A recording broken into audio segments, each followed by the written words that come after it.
दोस्तों, मैं अपने वीडियो के माध्यम से जितनी भी बातें आप लोगों से कहता हूं,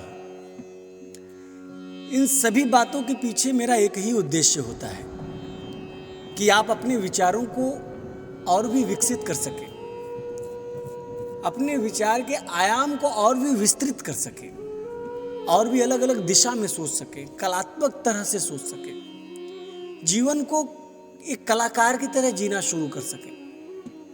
मेरा बस यही उद्देश्य है कि मेरी बातों से अगर आपके विचार में कुछ नए विचार जुड़ते हैं और जो आपको समझ में आते हैं, तो बस मेरा बोलना या मेरा ये वीडियो बनाना सफल हो गया। जैसे आज हम जिस भावना के बारे में बात करने वाले हैं, ये हमारे जीवन की सबसे महत्वपूर्ण भावना है, वो है नाराजगी। अब नाराजगी क्या है? तो दोस्तों, नाराजगी एक आम भावना है जो हम सभी के अंदर कभी न कभी आती है। ये हमारे संबंधों को प्रभावित कर सकती है और हमारे जीवन को असमंजस में डाल सकती है।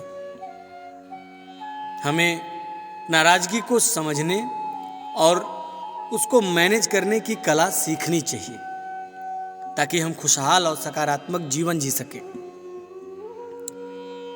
क्योंकि नाराजगी से हम खुद को ही नुकसान पहुंचाते हैं, वो भी बिना किसी समाधान के। आपको पता होगा कि नाराजगी विचारशीलता को बाधित करती है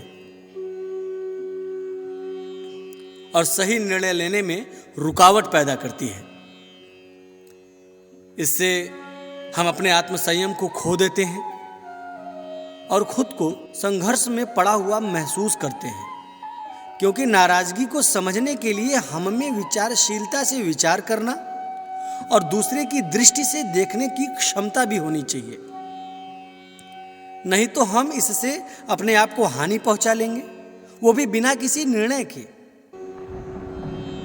नाराजगी आम भावना हो सकती है, लेकिन हमें उसे सही समय पर पहचानने की कला सीखनी चाहिए। इसका समाधान करने के लिए हमें समझदारी और धैर्य से काम लेना चाहिए,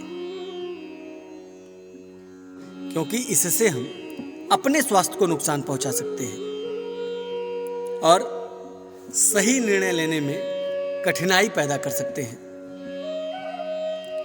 नाराजगी को समझने के लिए हमें दूसरों की भावनाओं की कदर करनी चाहिए। इससे हमारी भावनाओं का असर हमारे व्यवहार पर पड़ सकता है, जिससे हम गलत कर्म भी कर सकते हैं और इसी व्यवहार से हम अपने आसपास के लोगों को प्रभावित भी कर सकते हैं और संबंधों में उलझनें पैदा कर सकते हैं।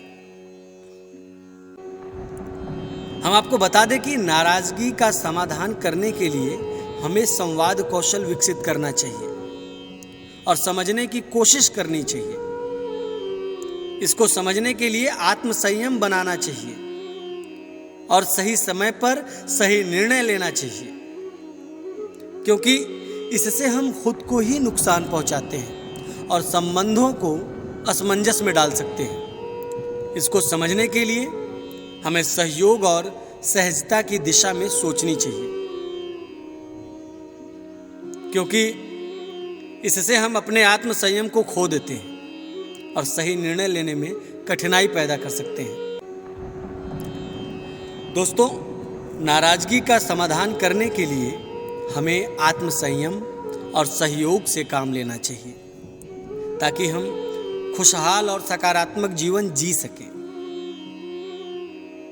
दोस्तों, हम समझते हैं कि नाराजगी का सही मैनेजमेंट हमारे जीवन में शांति, सुखदता और सकारात्मकता को बढ़ावा देने में मदद कर सकता है।